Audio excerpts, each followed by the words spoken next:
politique éclairante de la dette par Joël Calmette. Alors depuis 1974, tous les budgets votés en France sont en déficit. Comment sortir de cette spirale de la dette? Comment sommes-nous arrivés à ce niveau d'endettement?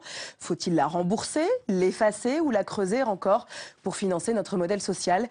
Existe-t-il des pistes ou des alternatives pour sortir de cette impasse? Et au fond, le problème de la dette est-il juste une croyance de nos sociétés modernes? Pour en parler, Benjamin Lemoine, bonjour. Bonjour. Vous êtes sociologue au CNRS, membre du laboratoire Irisso à l'université Paris-Dauphine.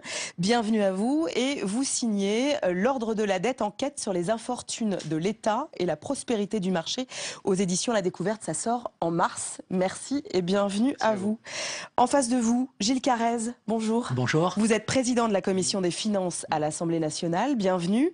Et enfin, Jean-Hervé Lorenzi, vous êtes président du Cercle des économistes et vous signez La France, le désarroi d'une jeunesse aux éditions Erol. Donc c'est sorti en janvier 2016 avec Hélène Xuan et Alain Villemeur. Merci d'être avec nous. Alors je vais vous poser une question claire. On parle de 2000 milliards d'euros par an de dette, c'est-à-dire quasi 100% de notre PIB. Chaque Français porte sur son dos environ 30 000 euros de dette publique. C'est 50 milliards d'euros par an, le deuxième poste budgétaire après l'éducation nationale, les intérêts de la dette. Est-ce qu'on est à la tête d'un État en faillite, Jean-Hervé Lorenzi? Non, je ne crois pas ça du tout.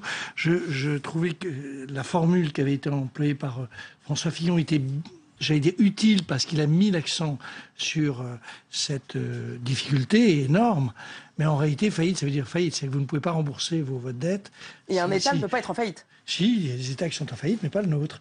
Donc, ça n'est pas le cas. Ça ne signifie pas que la dette n'est pas un gros problème. Ça signifie simplement que les mots ont un sens. Et comme vous le savez, une entreprise en faillite, c'est une entreprise qui ne peut pas rembourser ses dettes. Est-ce que l'État peut être en faillite, Gilles Carrez? Ça paraît juste incongru. L'État peut être en faillite. Il suffit de voir ce qui est arrivé à l'Argentine. L'Argentine était un des pays les plus riches au monde en 1945. Et ce pays, à force de mauvais choix économiques et politiques, en arrive aujourd'hui à une faillite dont il n'arrive pas à se sortir. La Grèce, par exemple, a aussi été... Mais la Grèce, elle a fait une dizaine de fois faillite. Depuis qu'elle a été créée au milieu du 19e siècle, elle a fait régulièrement faillite. Donc on a été trop loin, nous aussi, dans notre dette, quand on voit les chiffres que je viens d'énoncer? Donc nous ne sommes objectivement pas en faillite. Mais notre dette augmente chaque année du fait qu'on est incapable d'équilibrer les dépenses et les recettes. Et moi, ma conviction, c'est que nous serons un jour ou l'autre, de façon inexorable, rattrapés par la dette. Ce problème se posera. Il ne se posera peut-être pas tout de suite, mais il se posera inéluctablement. Et je trouve qu'il y a une profonde injustice à financer depuis plusieurs décennies l'excès de dépenses par rapport aux recettes par de la dette, parce que c'est un fardeau que nous laissons à nos enfants et nos petits-enfants. Alors que, et je termine par là, moi, ma génération, celle grosso modo qui avait 20 ans en 1968, qui a connu les Trente Glorieuses pour elle a hérité nos parents. Moi, mes parents, en 1945, ils habitaient un pays où il fallait tout reconstruire, où la dette a été considérable, plus de 100% du PIB. Eh bien, ils l'ont diminué, ils l'ont remboursé. Benjamin Lemoine, on vit à crédit? Alors, juste si je peux répondre aussi sur la faillite, parce que selon moi, je pense que la faillite, ça fait partie de la rhétorique politique. Le terme technique, c'est un État qui fait défaut sur sa dette, c'est-à-dire qu'il refuse de payer ses engagements financiers vis-à-vis des créanciers. Pour le coup, l'État français n'est pas en situation de défaut de paiement. La faillite, effectivement, comme vous l'avez dit, c'est une pédagogie politique pour faire accepter les réformes austéritaires. Effectivement, si on reste dans les termes techniques, un État, il fait défaut sur ses engagements financiers ou il ne fait pas défaut. La France ne fait pas défaut sur ses engagements. Et la Grèce n'a pas encore fait défaut. Il y a eu des restructurations de dette, mais on évite le défaut.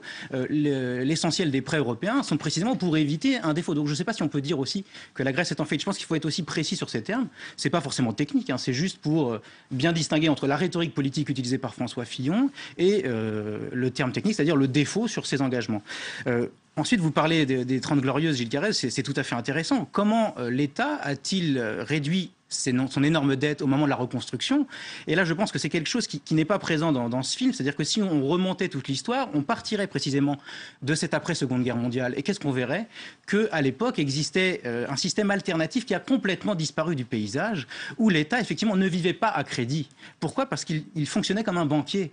Il dirigeait les banques, il les forçait à souscrire à ses propres titres, et c'était aussi un moyen pour lui d'avoir un œil sur la politique monétaire. C'est ce système-là qui a entièrement disparu. Alors c'est présent présent dans le film en mode mineur, dans le documentaire, qui nous dit qu'on a renoncé à notre souveraineté monétaire, mais c'est généralement aussi associé à la planche à billets. Alors que si on regarde précisément, ce qui a existé pendant les 30 Glorieuses, c'était un système tout à fait original de financement de l'État en dehors des marchés financiers. Et on a abandonné ça. Gilles Carrel ? Moi, je suis en désaccord avec cette analyse. Aujourd'hui, nous sommes bénéficiaires d'une souveraineté budgétaire complètement artificielle grâce à l'euro. C'est-à-dire qu'on peut dépenser plus que ce qu'on gagne en toute impunité parce que l'écart, le déficit, on le souscrit par emprunt à des taux extraordinairement bas. Oui, c'est du 0,5. Ces emprunts, on sont d'ailleurs négativement contractés à près des 2/3 auprès de non-résidents français. Oui, mais souvenons-nous, en d'autres temps de notre histoire, à la fin des années 50, le général de Gaulle, il est revenu au pouvoir à cause de l'Algérie, mais à cause également d'une situation, non pas de faillite, techniquement on parle de défaut, mais je trouve que le mot faillite parle beaucoup plus aux Français.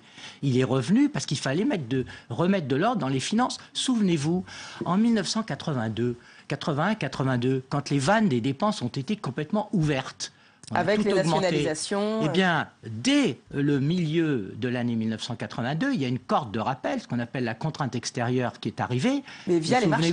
Via les marchés, la France n'arrivait plus à emprunter, ou alors elle empruntait à des taux vertigineux. Oui, mais alors là où je vais revenir sur ce que disait Benjamin Lemoyne à l'instant, il y a eu aussi une financiarisation de cette dette. C'est-à-dire qu'avant, c'était l'agence du Trésor qui gérait ça. On émettait des obligations, et puis tout le monde achetait ça. C'était un petit placement à la papa. Finalement, on se retrouve aujourd'hui avec une dette qui est contractée via des marchés financiers, donc ce sont des banques, ce sont des fonds d'investissement. Elle est détenue aux 2/3 par l'extérieur, contrairement au Japon, c'est une dette nationale et ils sont endettés à quasi 200% de leur PIB. Donc cette financiarisation, est-ce qu'on n'a pas été trop loin? Est-ce qu'il n'y a pas là une perte de souveraineté pour le coup sur la dette, Gilles Carrez? Mais tout à fait. Lorsque on regarde comment se compose notre endettement, qu'on constate que presque les 2/3 sont détenus par des non-résidents, contrairement au Japon, on y a de quoi s'inquiéter. Parce que le jour où nos créanciers estiment qu'il y a un risque sur la France, il peut se passer la même chose qu'en Espagne, qu'en Italie, il n'y a pas si longtemps. Bon, j'écarte le cas de la Grèce, on ne peut pas le comparer. Mais des pays solides, des pays voisins ont été attaqués. Si on remonte un peu dans l'histoire, en Suède, la Suède, au début des années 90, elle aussi, elle était en quasi-faillite. Et il a fallu vraiment redresser les choses. Le Canada également. Donc il ne faut pas sous-estimer le risque que nous prenons aujourd'hui. Jean-Hervé Lorenzi. Moi, je voudrais séparer deux sujets. Le premier aspect, c'est le fait que depuis 1974, tous nos budgets sont en déséquilibre. Au fond, pour une prestation de service sur lequel il y a quand même quelques doutes. Qu'est-ce que vous appelez une prestation de service? À quoi sert l'argent qu'on dépense? À quoi sert la dette finalement? Alors, à quoi sert payer les fonctionnaires? On paye les fonctionnaires. Alors, il y a des secteurs qui sont des secteurs formidables, la santé. Il y a des secteurs qui sont très sérieux, les militaires, les sécurités. Il y a des secteurs qui sont plus problématiques, comme la formation professionnelle, plus de 30 milliards, dont chacun se demande réellement si c'est bien utilisé, quelles que soient les multiples réformes que tu as abordées. Les problèmes de logement, ça fait 40 ans qu'on est infoutu de loger 1 million de jeunes dans notre pays et on doit dépenser un peu plus de 40 milliards, je parle sous le contrôle de Gilles. Ça, c'est le sujet, à mon avis, premier sujet majeur. À quoi sert la dette finalement? Pourquoi est-ce qu'on n'est pas capable maintenant de remettre de l'ordre dans l'ensemble, à la fois ce qu'on dépense et ce qu'on reçoit? Alors, je suis d'accord, ça sur tous les sujets, sur la gravité de la situation, sauf que la gravité de la situation, elle concerne le monde entier. Je rappelle juste une étude de McKinsey qui est très révélatrice. Pour moi, il n'y a pas d'énorme différence entre la dette publique et la dette privée. J'en prends un exemple pour bien me faire comprendre. Vous avez un enfant, un jeune, qui est très doué dans ses études. Il rentre à l'école polytechnique, dette publique. Il rentre à HEC, dette privée. Entre nous, ça reste le même jeune homme ou la même jeune fille. Donc, je trouve que l'un se paye à travers des intérêts, l'autre à travers des impôts. Je trouve qu'il y a quand même un sujet qui... En tout cas, la frontière n'est pas aussi évidente que ça. Et par rapport à ça, comme le montre l'étude de McKinsey, quand ils font la somme des dettes publiques plus dettes privées, ils s'aperçoivent qu'elle est aujourd'hui au niveau mondial de 200 000 milliards de dollars, ça va être en dollars, 200 000 milliards, et que ça a augmenté de quelque chose compris entre 55 et 60 milliards de dollars entre 2007 et 2014. C'est que le monde a continué à énormément s'endetter. La Chine, s'est endetté de manière massive. Les États-Unis ont continué allègrement à s'endetter, etc. Ce que je veux dire par là, c'est que j'ai peur qu'on confonde peut-être deux sujets. Le premier, qui est celui de notre incapacité à bien régler notre aspect budgétaire, c'est ce que Gilles indique. Et deuxième aspect, le fait qu'on est parti de façon dans un problème mondial sans solution. Oui. Oui, moi je pense aussi qu'il y a un risque réel, je vous rejoins tout à fait, il ne s'agit pas de dire que c'est un faux problème. Aujourd'hui, l'État se finance à un taux d'intérêt très faible, mais c'est une situation réversible.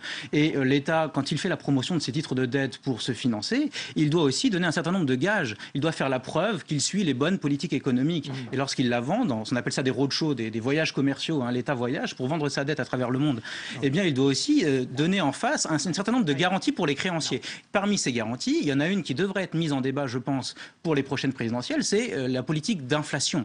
Est-ce que l'inflation est un sujet technique qu'on confie simplement à une banque centrale indépendante ou est-ce que c'est quelque chose qu'on remet au centre des débats démocratiques?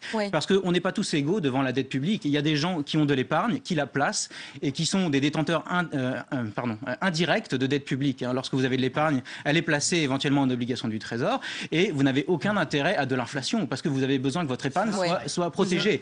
Alors que les personnes qui ne sont pas en capacité d'épargner, ils sont victimes de l'austérité avant tout. Et ils sont victimes d'une politique au service des créanciers. Ça mon cher ami, c'est quand même vieux comme le monde.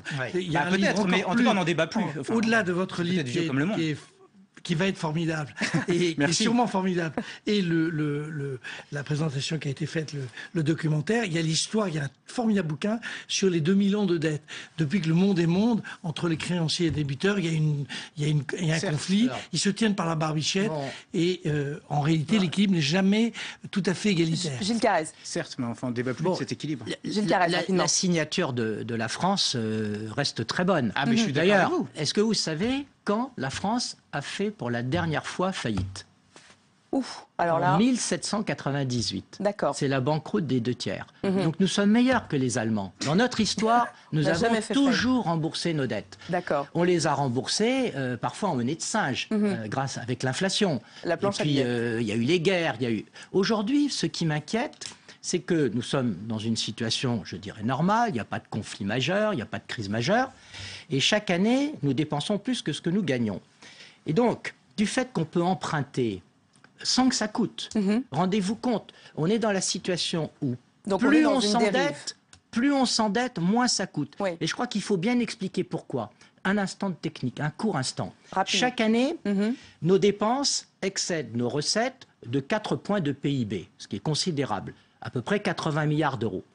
Mais chaque année également, sur les plus de 2000 milliards de dettes qu'on a en stock, il y a à peu près 120 milliards de capital qu'il faut rembourser. Et l'État a ce privilège, il est le seul à l'avoir, les collectivités locales ne l'ont pas, il a ce privilège qu'il peut rembourser le capital qui vient à échéance par de la nouvelle dette. Or, le capital qui vient à échéance, il est grosso modo à 3, 4, 5% de taux d'intérêt. Il est remplacé par de la nouvelle dette qui, elle, va être à moins de 1%. Et donc, l'économie qu'on fait sur le refinancement est supérieure au surcoût lié au fait que la dette augmente de 80 milliards de plus par an. Ça ne retire en rien le fait qu'on a un problème de gestion globale de nos finances publiques. Justement, c'est à ça que je veux en venir. Voilà. Donc, la plupart des responsables politiques, notamment aujourd'hui dans la majorité, ils estiment qu'il n'y a pas de problème. Et que dès lors qu'on peut s'endetter et faire du déficit, que ça ne coûte rien à court terme, pourquoi se gêner? Et donc, ce qui m'inquiète, c'est qu'on est dans une sorte d'anesthésie. On manque de lucidité et on ne fait pas les réformes. Parce que, et je termine par là, pour rééquilibrer les dépenses et les recettes, c'est comme dans un ménage. Soit vous augmentez vos recettes, vous allez voir votre patron et vous demandez une augmentation de salaire, mais ça marche là, jamais. En l'occurrence, augmenter les impôts. L'État, quelles que soient les majorités, d'ailleurs, moi j'observe que depuis 2011, droite comme gauche, on a beaucoup augmenté les impôts. Mais aujourd'hui, on ne peut plus les augmenter en non-overdose fiscal et donc il faut baisser les dépenses. Et je rejoins ce que disait Jean Hervé. Alors, rapidement, et ensuite, j'aimerais vous faire écouter... Il faut quand même qu'on trouve une solution. Vous nous avez réunis pour qu'on règle le problème de la dette. Moi, je suis d'abord avec Gilles, il faut qu'on réduise le déficit de manière significative. Cela dit, même en le réduisant, même en le ramenant à zéro pendant 30 ans, on arrivera à réduire la dette de manière... ça va. Oui, mais même à 2. Non, mais à 2, à 2, on n'arrivera pas facilement à réduire la dette. Donc, le sujet est assez simple. Et ça, c'est mondial. C'est compliqué, la dette.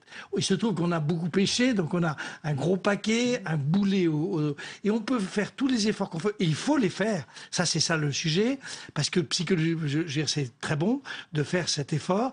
Il ne faut pas l'augmenter, mais il va falloir la diminuer. Alors qu'est-ce que disent les gens? S'il pouvait y avoir un peu d'inflation, parce que l'inflation a sauvé. Vous voyez bien d'ailleurs que tout le monde dit c'est le. Oui, alors il y a forcément des. En tout cas, ça se met en débat. Tout le monde n'est pas rentier. Alors, je crois que Jean-Hervé Lorenzi a une solution pour la dette. J'ai une solution. Comme les taux d'intérêt sont très faibles, ce que vient d'expliquer Gilles, c'est que finalement, on est en train de réemprunter dans des conditions qui sont plus favorables. Or, il y a un deuxième facteur qui détermine une dette, c'est la durée de la dette. C'est-à-dire que, donc on pourrait l'allonger. Quand vous achetez votre appartement, comme une maison. On vous dit vous avez droit à 15 ans, 20 ans ou 5 ans. Effectivement. Mon idée, c'est de allonger partout les dettes, les allonger, utiliser la faiblesse des taux d'intérêt aujourd'hui, ce qui ne signifie absolument pas qu'il faut l'augmenter, ça signifie simplement qu'il faut essayer de la rendre à peu près soutenable. Question aussi, j'ai une autre question qui est, après tout, on est aujourd'hui dans une structure qui s'appelle l'Union européenne. Alors elle marche qu'à un quart, on pourrait dire beaucoup de choses. Il avait été question pendant cette crise de la dette souveraine qui a commencé avec la Grèce, qui a continué avec le Portugal, etc., de la mutualisation de la dette européenne. Finalement, est-ce que ce ne serait pas une solution pour essayer de sortir un petit peu de l'ornière et de ces problématiques qui nous plombent un petit peu les finances publiques, Benjamin Lemoyne? Ce qui a été mis dans la campagne présidentielle par François Hollande, c'était les eurobonds, mais on peut très bien voir c'est-à-dire les obligations européennes. Mais en fait, ces obligations européennes, elles auraient bénéficié de la qualité de la signature de l'Allemagne et elles auraient impliqué aussi une discipline budgétaire, c'est-à-dire que l'Allemagne n'aurait pas concédé cette mutualisation des dettes gratuitement. Il aurait fallu en face l'équivalent des critères de Maastricht renforcés, mais les critères de convergence, je rappelle, c'est 3%. Donc c'était une solution disciplinaire finalement, les eurobonds, de plus, disciplinaire budgétairement. Alors Gilles Carrez va me dire que cette discipline n'est jamais suivie. Néanmoins, je termine, elle structure le débat, cette discipline. Alors on reproche qu'on la suit jamais assez. Ce qu'il faudrait mettre en débat, c'est un trésor européen, l'équivalent du trésor français de l'après-Seconde Guerre mondiale, c'est-à-dire un pôle public bancaire, un trésor qui soit en mesure de discipliner les banques et les marchés financiers et qui éventuellement collecte des dépôts européens. Je veux dire, le Trésor français, l'originalité après la Seconde Guerre mondiale, c'est qu'il fonctionnait comme une banque. Il y avait les guichets du Trésor, on pouvait y déposer son argent et ces liquidités permettaient de financer des déficits à court terme. Édouard Balladur parle dans le documentaire de « Je ne connais pas le génie qui permet de financer des déficits publics sans faire de dette ». Eh bien, si ça existait pendant les 30 Glorieuses, on pouvait financer des écarts entre recettes et dépenses sans souscrire à des emprunts à moyen et long terme via ce circuit original. C'est ça qu'il faut mettre en débat à l'échelle européenne. L'économiste que je suis corrige un peu, mon ami et mon collègue sociologue. Je suis pas sûr. Je veux dire, c'est quand on dit les eurobonds, et on peut très bien considérer que c'est pas la bonne solution, mais il n'y a pas que la qualité de la dette allemande et la qualité de la dette française. Je veux dire, certes, on est toujours dans une espèce de discours. C'était avec l'Allemagne qu'on faisait cette solution. Oui, mais on la faisait pas seul, sinon c'était plus la zone euro. Mais le problème, c'est que quand vous regardez aujourd'hui ce qu'est le fonctionnement des marchés, il y a 2 ou 3 dettes, 3 ou 4 dettes dans la zone euro qui sont considérées comme ultra favorables, bonnes, dont la dette française. Donc arrêtons de toujours avoir les yeux tournés vers le Outre-Rhin. Je n'y peux rien, en tout cas c'est un élément du débat important. Je ne sais pas si... Non, du débat avec vous-même. Peut-être que... c'est moi qui débat et le fait qu'il y ait l'Allemagne, je ne suis pas sûr. Et si, parce que je sais que les émissions obligataires ont aussi... Enfin les grands emprunts ont aussi existé. On les a arrêtés, je crois, dans les années 70. On ne pourrait pas revenir à cela? Mais ça coûtait très très très cher. Oui, la pire affaire qu'ait faite l'État dans le passé, ça a été les emprunts indexés sur l'or. Vous vous souvenez, l'emprunt Pinet, on disait du Pinet, la mise en Pinet précède la mise en bière. Ça voulait dire qu'on convertissait, avant le décès du grand-père, tout son patrimoine en obligations indexées sur l'or. Et l'État, le contribuable, a payé des sommes folles. Le dernier emprunt, le Giscard, était très mauvais. Je reviens un instant sur le fait que nous bénéficions objectivement, nous Français, de la très bonne situation budgétaire, de la très bonne signature de l'Allemagne. Même si, Jean-Hervé, tu as parfaitement raison de dire qu'on a notre propre signature, nous bénéficions de... Et je trouve que l'euro, on critique tout le temps l'euro. On entend souvent dire, avec l'euro, on a perdu de la souveraineté. C'est exactement le contraire. Moi, je me souviens de la période du franc, même en 1993, quand on s'est posé la question, est-ce que le franc doit rester articulé sur le marque ou pas, nous avions la contrainte extérieure. Donc, on ne pouvait pas faire n'importe quoi.